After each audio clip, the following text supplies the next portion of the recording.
Welcome to the chalkboard, my fellow football nerds, for episode number 72 of Chalk Talk, brought to you by the Painted Lines. I'm your host, Shane Half, and you can follow me on Twitter at halfandhalf_TPL. I'm here today for a Week 3 preview. We're going to preview every game from the Week 3 slate. I'm going to give you my picks, my predictions, the biggest storylines that you need to be aware of. Now, again, if you're new to the show, you're not familiar with our format. Every Tuesday night, I'm going to be going live with Mark Henry Jr., my co-host, and we'll do a full NFL review. Those shows are around an hour and 15 to an hour and 30 minutes. Our preview shows is just me solo. They come to you on Thursday or Friday during the day, and they're shorter, 30 to 40 minutes, just to kind of give you some of the high points. So week 1, I went 7-8 with my picks. Week 2, I went 8-8. Obviously, we had the tie that was the push in week 1. So I've increased my win total by 1. We'll see if we can continue that. So my goal is to get 9 games right this week. And hey, if we just keep building one each week, eventually I'll get 16-0. So we'll see what happens. But as we always do, I'm going to start off with the Eagles game. I'm going to go a little more in depth with the Eagles preview.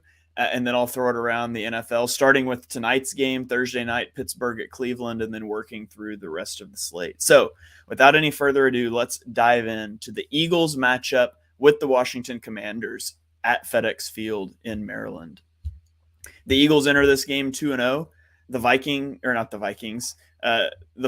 The Commanders, they keep changing their name. It's so hard. The football team, the Commanders, they are 1-1 after a loss to Detroit in week 2, a loss, by the way, that they deserved. They made fun of the Eagles for allowing 35 points in a win on Twitter, and then they allowed 36 in a loss. So maybe karma does exist out there. But this is the Carson Wentz revenge game. Carson Wentz facing the Philadelphia Eagles for the first time since the trade. A lot of things to get into with this game. But let's start out looking at Eagles offense and football team, Commanders defense. I'm going to do that all podcasts. Commanders, Redskins, football team, whatever.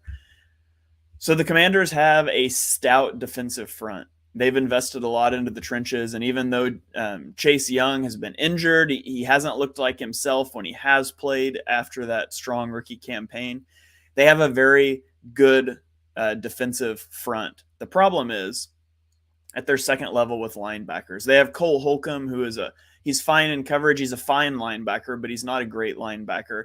And then they spent a first-round pick on Jamin Davis last year, who was a very athletic linebacker from a small school, and he struggled as a rookie, and he continues to struggle in his second year with the team. And so there's a weak linebacker core here, and I think that's something the Eagles could and should look to exploit in this game. When you think about running the football, there's going to be runs that Daron Payne just stuffs Miles Sanders for a 2-yard loss. There's going to be runs where they play Jalen Hurts perfectly and the Eagles aren't able to gain yardage. But if you continue to run the ball, all of a sudden you're going to find yourself past Daron Payne with 10 yards of open space.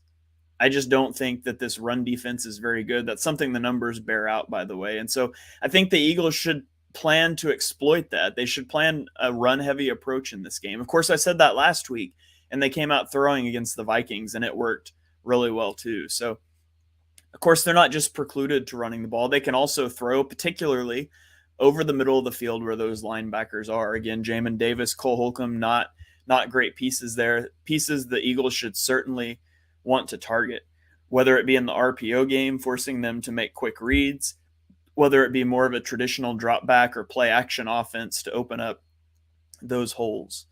This should be, matchup wise, this should be a big Dallas Goedert game. I don't think the Commanders have anyone that can cover Dallas Goedert. And so I would expect a big game for Goedert, especially operating over the middle of the field, maybe those intermediate outbreaker routes, those flood concepts that the Eagles like to run. The Eagles have a good offense this year, and the Commanders, they just don't have that great of a defense. The front is fine. They will get some pressure. They will be able to stuff some runs, but ultimately, outside of the defensive line, it's just not there, both in the secondary and at linebacker. And so I expect the Eagles offense to put up some numbers in this game. And so we flip to the other aspect, which is the Commanders offense against the Eagles defense. The Commanders have a lot of playmakers. They have Terry McLaurin They've got Antonio Gibson, who they got really involved in week 1, and he just didn't see much action in week 2. He had 7 receptions in week 1 for 79 yards. He only had 2 receptions in week 2. They've got more receiving options than Carson Wentz has ever had to work with, either at his time in Philadelphia or his time in Indianapolis. So the points will be there. The opportunities will be there for the Commanders. Whereas the Vikings had a clear number 1 passing threat in Justin Jefferson. The Commanders don't necessarily have that. Terry McLaurin didn't have the greatest game last week, but the Commanders were still able to push the ball downfield to different targets. And so for the Eagles, I think as you approach this, there's one of 2 ways that you can approach this offense.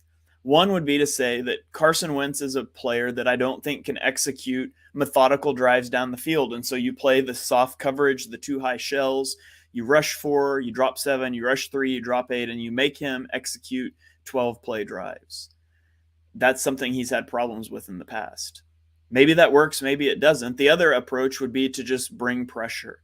Go man coverage, bring 5, 6-man pressures, do simulated pressures to try to rattle Wentz, because when Wentz is under pressure, he's been atrocious this year. And really, throughout his career, with the exception of 2017, when under pressure, Wentz has not been a good football player.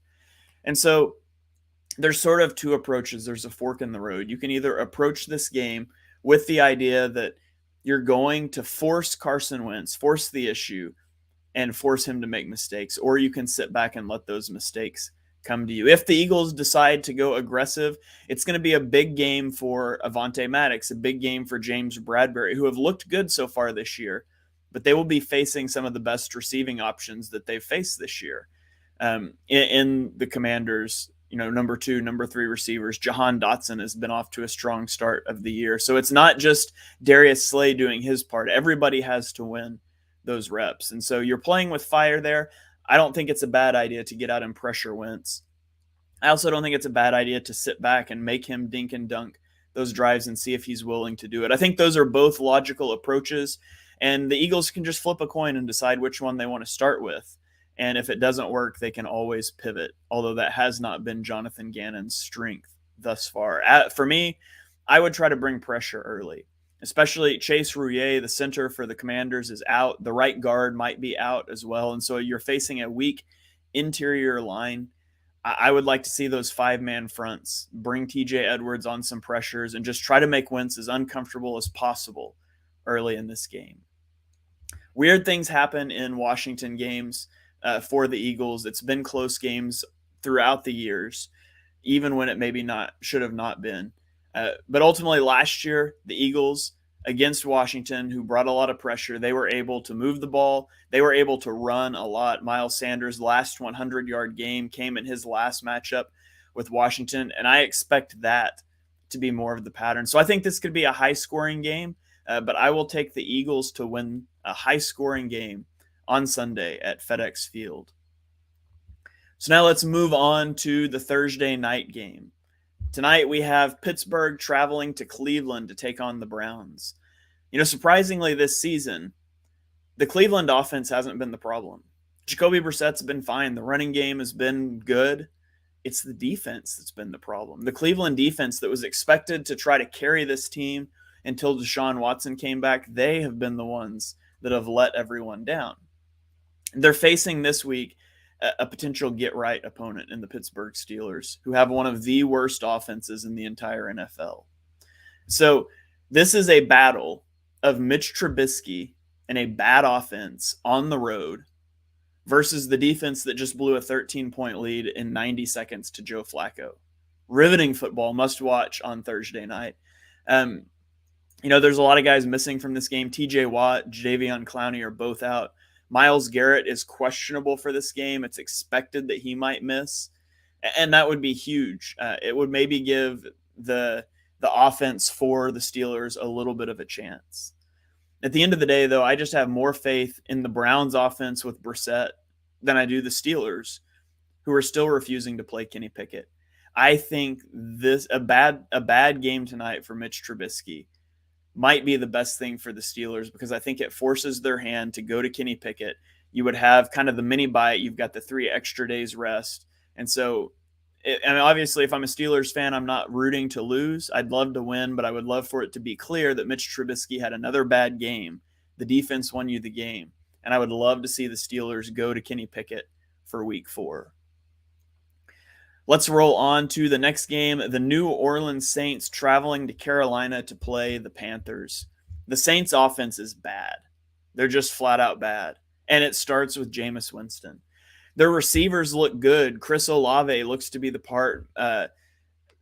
Michael Thomas is back. He looks like himself. Even Jarvis Landry has been decent this year, but Jameis Winston is just bad. He's a bad quarterback. And this week he's on the injury report with back and ankle injuries after a game against the Bucs in which he was sacked 6 times and he threw 3 interceptions. So the Saints offense is bad. Let's talk about the Panthers offense. The Panthers are 1-25 under coach Matt Rule when they allow 17 or more points. If you get 17 points on the Panthers, they're not going to win because their offense is so bad. Now, I think you could hold the Saints under 17. I think you can hold the Panthers under 17. These are 2 really bad offenses. And when it boils down to it, though, one of them has a good defense. And so I'm going to take the Saints in this one. And honestly, I don't even think it matters if Jameis plays. If you put Taysom Hill back there, I still think the Saints can win this game on the strength of their defense against what is a very bad Carolina offense. So I think Carolina drops this game. They go to 0-3, and New Orleans will pick up their second win of the season. Next, we have the Houston Texans traveling to the Windy City to take on the Chicago Bears. The Chicago Bears have attempted 28 passes in 2 games. 2 games, 28, that's 14 passes a game for your franchise quarterback you're trying to develop in Justin Fields. That is half the next closest team. The Bears have thrown the ball as much in 2 games as the next closest team to them has thrown it in 1 game. Just think about that. I have more faith in the Texans than I do the Bears at this point. And yes, the Bears, the new regime, was put into a difficult situation. The sooner they accept that and that they're not competing this year and they start to build for the future, they already think that, right? They didn't sign any contracts in free agency. They've kicked cans down the road. They built some defense. Just accept that you're not going to compete this year and try to get an honest evaluation of Justin Fields. And you can't do that with him throwing 14 passes a game. I've got more faith in the Texans than I do the Bears. Their defense is okay. Their offense isn't, but their defense is okay. And I think that's more than you can say for the Bears right now. So I think this is going to be a low-scoring game. I don't expect a lot out of either of these teams, but I do think Houston will come out on top in this one with the win. Up next, we have the Chiefs at the Colts. The Chiefs are only favored by 6.5 in this game, and for the life of me, I cannot figure out why. I mean, one team is 2-0 with one of the best coaches of all time, one of the best quarterbacks of all time, and 3 days of extra rest. The other team is winless with no left tackle, no wide receivers, and a minus 41 point differential in the first 3 quarters so far this year. I really don't see how this game is even close. Yes, it's in Indianapolis. I just don't see it. I think Frank Clark and George Karlaftis, and I think they're going to eat the Colts offensive line alive, and Matt Ryan doesn't have mobility to escape. He doesn't have playmakers to throw to. I just don't see this game, honestly, being even competitive. I think Kansas City wins this one in a blowout. If you're looking for a survivor pick, I think this is a great survivor pick for your survivor pools this week. Up next is Buffalo at Miami. This is the game of the week for me.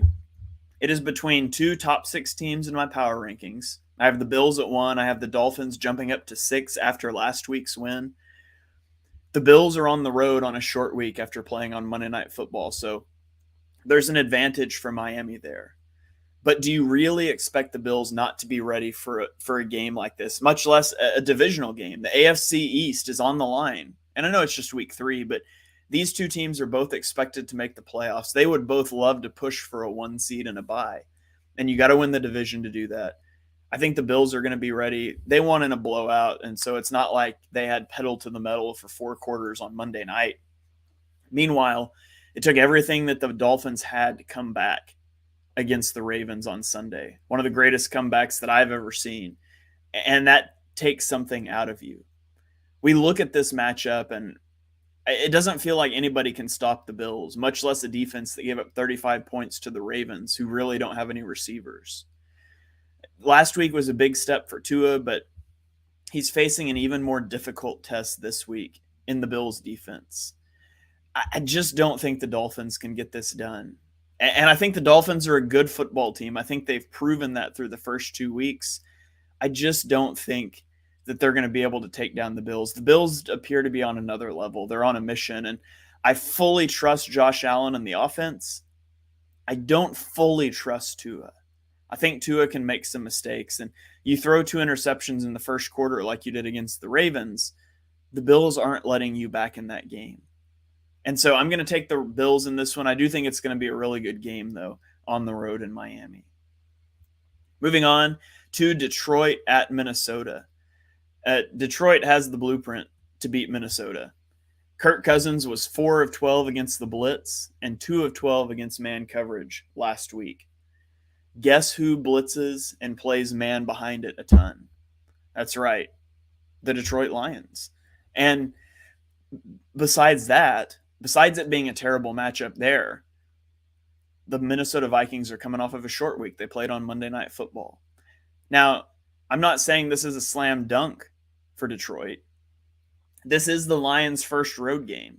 I don't think Minnesota's that bad. They took care of Green Bay in week 1. I think they can rebound here, but Kirk Cousins is going to have to do a better job against the Lions than he did the Eagles. And yes, the Eagles are a more talented team. You know, the Eagles have Darius Slay and the Lions don't. They have Jeffrey Okudah, who's looked better through 2 weeks. They don't have Darius Slay to take away Justin Jefferson. And so if the Lions blitz, if they bring man pressure, it's going to be up to Kirk. Now, I don't want to be in a situation where I'm relying on Kirk Cousins, where I'm betting on Kirk Cousins, but I trust him more than Jared Goff. I think the Vikings will rebound in this game. I'm going to take them to win at home and get back to 2-1. Up next, we have Baltimore at New England. Last year, the Ravens struggled against the blitz. A week ago, Lamar was lights out versus the blitz in Miami. He played really well. He almost forced them to stop blitzing. It's a heartbreaker for the Ravens what happened to them last week, but it was such an encouraging performance for Lamar. New England, they just haven't looked very good so far. And they played a defense last week, a good defense in the Steelers, although TJ Watt was out, and they were able to eke out a win 17-14. And I think their offense played a little better than that. There were some encouraging signs from the offense. The question is, can they build on it against a defense that just collapsed? Now, the Patriots don't have Tua, who I would probably prefer to Mac Jones. They don't have nearly the weapons that the Dolphins do. I don't think that their running game, their power running game that they brought out against the Steelers, I don't know that that'll work as well against the Ravens. I'm going to take the Ravens in this one. And I realize I'm picking a lot of road teams here, but I think Baltimore, after what happened to them last week, I think they're going to come out ready to prove something. And I think they're able to take down the Patriots. Up next, we have a team with a lot to prove, the Cincinnati Bengals, as they travel to New York to face the Jets. Now, the Bengals have been all out of sorts this year. They're 0-2. Joe Burrow's been sacked like 13 times through the first 2 games. Meanwhile, the Jets are coming off of a crazy come-from-behind win where they overcame a 13-point deficit in the final 90 seconds, and they're playing at home in front of their fans. And the players have to believe, like, when you go down 2 touchdowns with 90 seconds left and you come back to win, you never believe that you're out of a game again. The Jets are not going to roll over. They're not going to believe that they are out of this game going into it or at any point during the game. I'm still taking the Bengals, though. It's too good of a team to lose to the Jets and fall to 0-3. At some point, the talent has to shine through, and the Bengals did upgrade that offensive line, and it hasn't meshed yet, but that chemistry is a big thing. Zach Taylor's not adjusting the way that he needs to, but Joe Burrow knows what he wants. We saw him yelling at Taylor on the field, "No more empty." Joe Burrow is going to have a lot more input in this game plan this week, than he did in the middle of the game last week. And so I just think the Bengals, they have the talent. They're going to out-talent the Jets, and I think they're going to get their first win of the season, something that fans can feel good about. So give me the Jets losing at home against the Bengals. Up next, our last game of the 1 p.m. slate is the Las Vegas Raiders traveling to Tennessee to take on the Titans in a battle of 0-2 teams. So you've heard of the 0-2, the 0 tombstone, where teams that start 0-2, just a small percentage make the playoffs, and of course that drops even more at 0-3. And one of these teams, Tennessee, the number 1 seed in the AFC last year, the Raiders, who made the big splash for Davante Adams and has playoff aspirations in a loaded AFC West. One of them is going to be 0-3 after this week. I guess unless they tie, then they could both be 0-2-1. But one of these teams will be 0-3, and playoffs will just be a very, very small glimmer of hope on the horizon. How will Josh McDaniels handle his team at 0-2 with a frustrated wide receiver? Davante Adams left the locker room without speaking to reporters after last week's game, where he only had 2 receptions after being targeted a lot in week 1. The Raiders are a much more talented team, in my opinion. You got Hunter Renfrow, you've got Davante Adams, you have Josh Jacobs, you have somebody else I'm forgetting. Whatever. The Raiders are a more talented team. I think the Titans have a much better coach in Mike Vrabel. And so, you pick and choose. Do you want the talent? Do you want the better coach? I'm going to take the talent in this situation. I'll take the Raiders. Again, this is another one where I'm picking the road team in a close decision, but I think Derek Carr and Davante Adams are going to get back on the same page. Darren Waller, that's the name that I was stumbling with. Darren Waller is going to get involved. Hunter Renfrow, 2 fumbles in overtime. He's going to be looking to redeem himself, and I think the Raiders are able to pick up a win against a Titan team that look totally lost through the first 2 weeks of the season. Now into the afternoon slate, we have a really interesting one here, with the Jacksonville Jaguars traveling across the country to take on the Chargers. The storyline in this game is, will Justin Herbert play? He has fractures in his rib cartilage after the Thursday night game, and that's going to be a long process to come back from. He's going to be playing sub 100%. The game boils down to, will he play?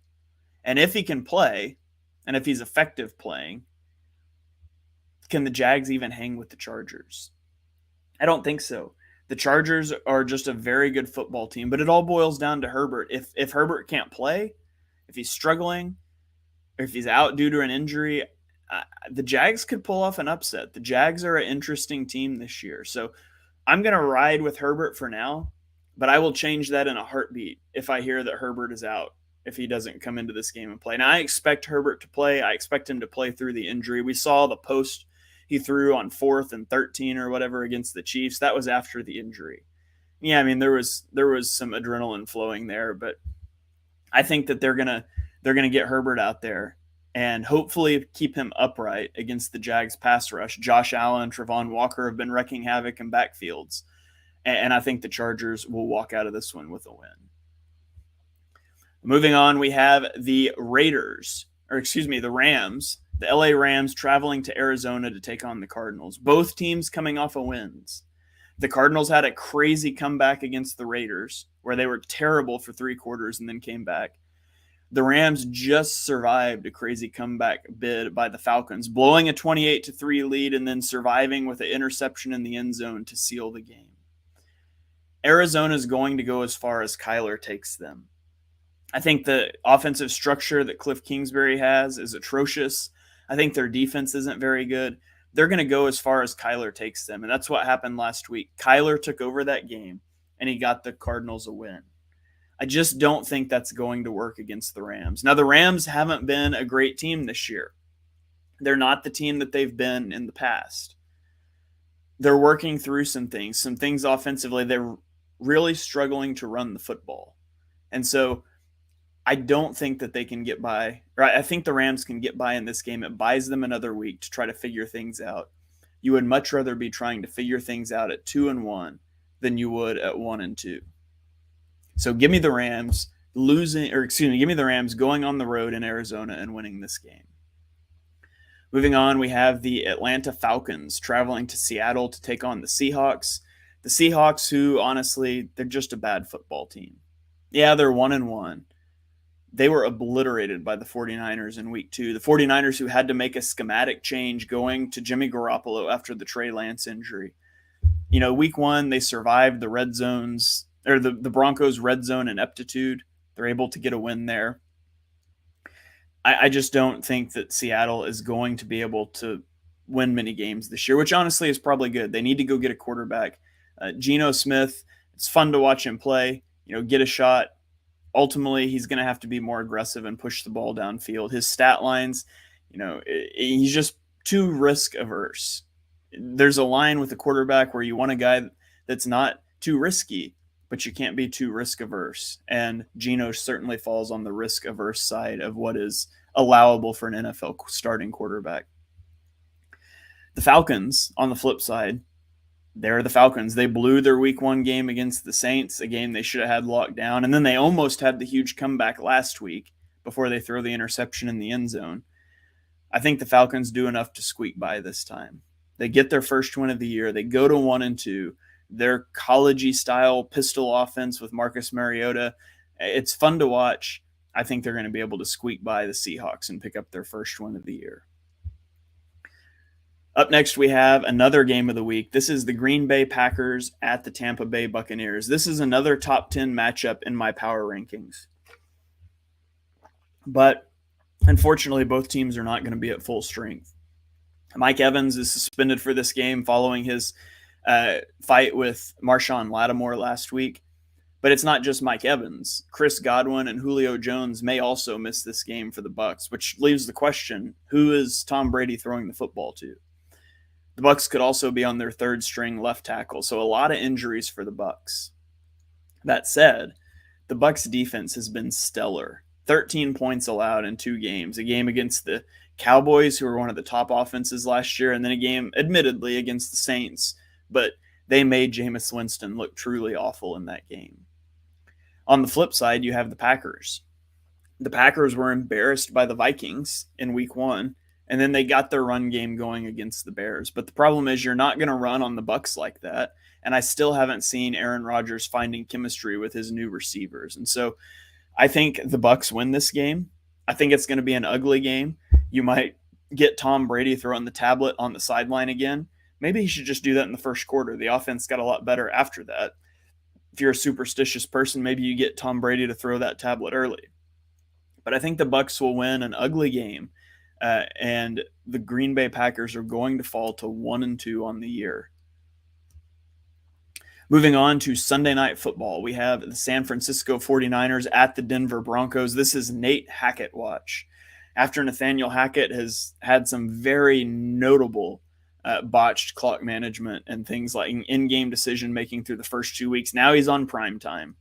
Sunday Night Football, in front of the hometown crowd that was chanting the play clock in the second half. I wonder if we're going to see them do that from the first quarter this week. Denver's defense isn't bad. They've played okay this year, but the offense has been awful. And the San Francisco defense is really good. San Francisco with Trey Lance out, I don't think it changes things for them a lot. I mean, you'd take out the QB run things for Jimmy G, but Jimmy G knows the offense. He's been here.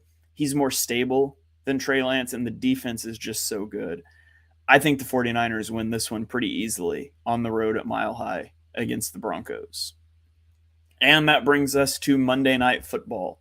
Another NFC East divisional matchup. It is the Dallas Cowboys traveling to New York to take on the Giants. Now, the Giants' offense has been bad through 2 games. Daniel Jones doesn't look like the future. Brian Daboll hasn't been able to resurrect his career yet. I think it's safe to say that they will be looking other directions for a quarterback next year and moving forward. But Wink Martindale's defense has gotten them through. Wink Martindale was a great get for them from Baltimore. The defense has been on point through 2 weeks. Now they're facing a bad Cowboys offense. It was bad in week 1, and now Cooper Rush is under center. And yeah, they beat the Bengals. It wasn't a particularly efficient game doing that. It was more about what the Cowboys defense did. Speaking of the Cowboys defense, it should give the Giants fits. Micah Parsons looks like a future Hall of Famer as an edge rusher. And last year, the Cowboys defense lived and died on the turnovers, but this year they've been generally a good squad.